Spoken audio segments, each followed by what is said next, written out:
টানে আজকে আমার পাশে অনেক মুরব্বীরা বসে আছেন এবং আসলে আমি এখানে আসার পর অনেকটা আবেগী হয়ে গেছি।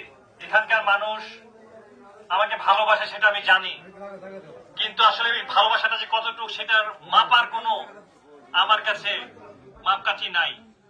এবং আমার ভালোবাসাও আমাকে অনেকে বলেছিল আপনি দূরের দিকে যান, এদিকে সবাই আপনাকে ভালোবাসে। আমি বলেছি ভালোবাসার জায়গাতে তো থাকতে হবে, আমি ভালোবাসার মধ্যে থাকতে চাই। যেখানে যেই খনিতে সোনা আছে সেই খনিতেই তো আমাদের ঘুরাইতে হবে। আমি যেখানে কিছু নাই সেখানে ঘুরাই লাভ কি? তো আমি সেই খনিতে আসছে যেখানে ভালোবাসার খনি আছে আমার জন্য। এখানে দল মত নির্বিশেষে সবাই আমাকে ভালোবাসে, এটা আমি বিশ্বাস করি। আমার এলাকার মানুষকে আমি বলে দিচ্ছি যে সবাই আসবেন আমার কাছে। আমি জানি গত 15 থেকে 16 বছর আমাদের এলাকার বিশেষ করে এই পশ্চিমাঞ্চলের মানুষ, এই ইকদার মানুষ অনেক কষ্ট করেছে, অনেক নির্যাতনের শিকার হয়েছে, বিশেষ করে যারা বিএনপি করে। এই কষ্ট আসলে কোন পরিমাপ করা সম্ভব না।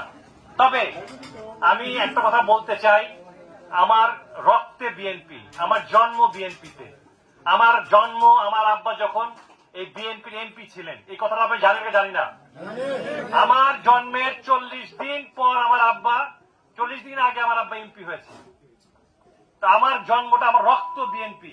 এখানে অনেকে বলতে পারে যে বিএনপি কে, এই বিএনপি হচ্ছে আমার জন্ম এবং আমার কথা হচ্ছে আমার লেজ কাটা।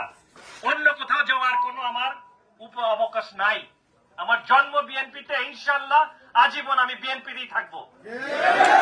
আমার কোনো পদ পদবি দরকার নাই, একটা রাস্তা কটা। আমার কথা হচ্ছে আজকে আমাদের দল এখনো ক্ষমতা আসে নাই, আমাদের দল এখনো আসে নাই, ঠিক আছে, এখনো নির্বাচন হয় নাই।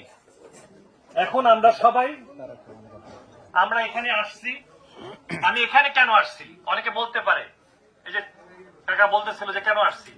আমি কিন্তু লন্ডনে গিয়েছিলাম, আমাদের নেতা, তরুণ প্রজন্মের নেতা তারেক রহমানের সাথে দেখা করেছি। উনি আমাকে বলেছেন তুমি কাজ করো, আমি তোমাকে ডাকবো। যেভাবে শহীদ প্রেসিডেন্ট জিয়াউর রহমান আমার আব্বাকে ডেকেছিলেন, আমার আব্বা ছিলেন সবচেয়ে তরুণ এমপি, আমার আব্বাকে ডেকে নিয়েছিলেন ময়মনসিংহ থেকে। আমি বিশ্বাস করি আজকে আমার জনগণ আমাদেরকে যে ভালোবাসে, সেই ভালোবাসার কারণে আমাকে আমাদের নেতা তারেক রহমান ডেকে নিবে ইনশাআল্লাহ। জনগণের ভালোবাসার টানে আমি সেই রাজনীতি করব।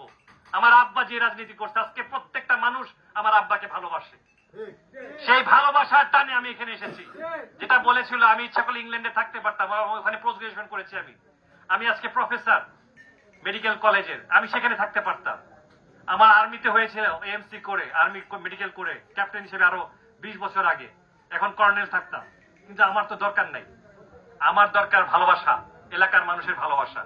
আমি জানি আমার এলাকার মানুষের চাহিদা বর্তমানে অনেক আজকে পেন্ডিং রয়ে গেছে, যেগুলো এই সরকার, ফ্যাসিস্ট সরকার কিন্তু কিছুই পূরণ করে নাই।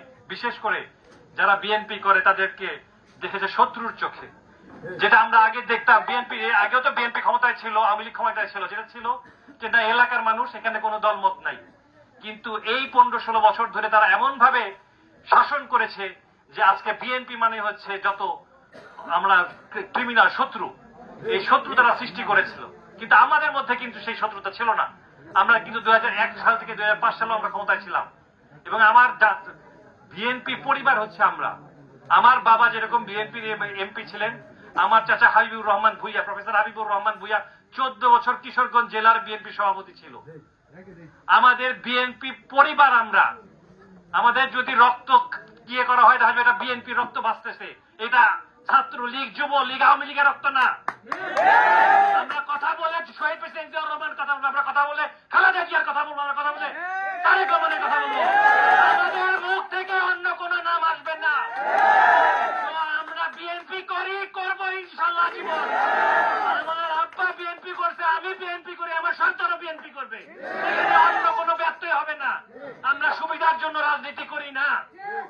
আজকে অনেকে অনেক কথা বলতে পারে, কিন্তু আমি বলবো আমি বিএনপি, আমার পরিবার বিএনপি, আমাদের এলাকা বিএনপি।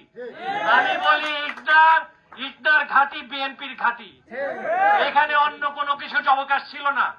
আমাদের প্রেসিডেন্ট সাহেব অনেক রকম প্রলোভন দেখাইছে, অনেক কিছু দিয়ে চেষ্টা করছে, কিন্তু পারে নাই। যারা দুর্বল ইমানের কিছু গেছে সবাই ব্যাক করতেছে। আমাকে অনেকে আমার এলাকা থেকে বলতেছে আমরা আপনার সাথে আছি। আমি বললাম আপনারা তো করছেন, আমাদের জোর করে নিয়ে গেছে। আমি জোর করে নিয়ে গেলেও গেছেন তো, কিন্তু যারা আজকে বিশেষ করে কষ্ট করেছিল, যারা অত্যাচার হয়েছে, যারা মামলা খাইছে, হামলা খাইছে, তারা আগে প্রায়োরিটি পাবে আমার কাছে ইনশাল্লাহ। অনেক অনেক অভিযোগ শুনতেছি এলাকায়, অনেক হামলা মামলা হচ্ছে। আমি সবাইকে হুঁশিয়ার করতে চাই, মামলা দিতে হবে যারা জুলুম করেছে তাদের নামে, অসহায় জনতার নামে মামলা দেওয়া যাবে না। আমার এলাকার মানুষকে আমি শান্তিতে আবার দেখতে চাই। আজকে ঢাকায় রায়ের বাজার সেখান থেকে 14-15 বছর ধরে রিক্সা চালায়, মাটি কাটছে, হ্যাঁ কত কষ্ট করছে আমি দেখছি। আজকে যারা বড় বড় কথা বলছে না দেখে নাই। হ্যাঁ আমি জানি যে তারা কি কষ্ট করছে। এই রায়ের বাজার থেকে টেক, নুরের চালা, গাজীপুর, মালিকের বাড়ি, নারায়ণগঞ্জ, এখনো অনেকে আছে। আমি চাই তারা সবাই আমার দেশে আসবে। এই দেশে আছে, দেশের মাটিতে থাকবে, দেশের ধারে চাল খাবে, দেশের মাছ খাবে। তারা কেন বাইরে থাকবে?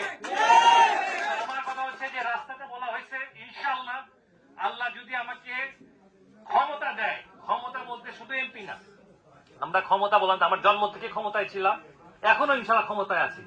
ক্ষমতা আমাদের কোনো ইয়ে না। আমার বাবাও এমপি ছিল, আমার শ্বশুরও এমপি ছিল। তো ক্ষমতার জন্য আমরা কোনো সময় রাজনীতি করি না।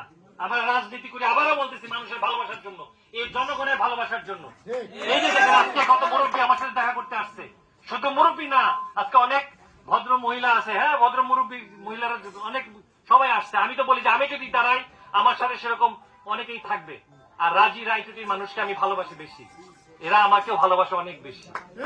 আজকে অনেক রকম শত্রুতা করে এগুলো আটকায় রাখতে পারবে না ইনশাল্লাহ, আটকায় রাখতে পারে নাই। ইনশাল্লাহ আমি আপনাদের সাথে আছি, ইনশাল্লাহ ভবিষ্যতেও থাকবো। যে কোনো সমস্যায় আপনারা আমাকে পাশে পাবেন। আপনাদের কাছে আমি আবার ক্ষমা চাচ্ছি, আজকে দেরি হয়ে গেছে, আসলে আমরা অনেক দূর থেকে ঘুরে তারপরে আসতে হয়েছে। ইনশাল্লাহ ভবিষ্যতেও আমাকে পাবেন আপনাদের মাঝে। আর আমার কোনো কথা যদি আপনারা কষ্ট পেয়ে থাকেন আমাকে মাফ করে দেবেন ইনশাল্লাহ। দোয়া চাই।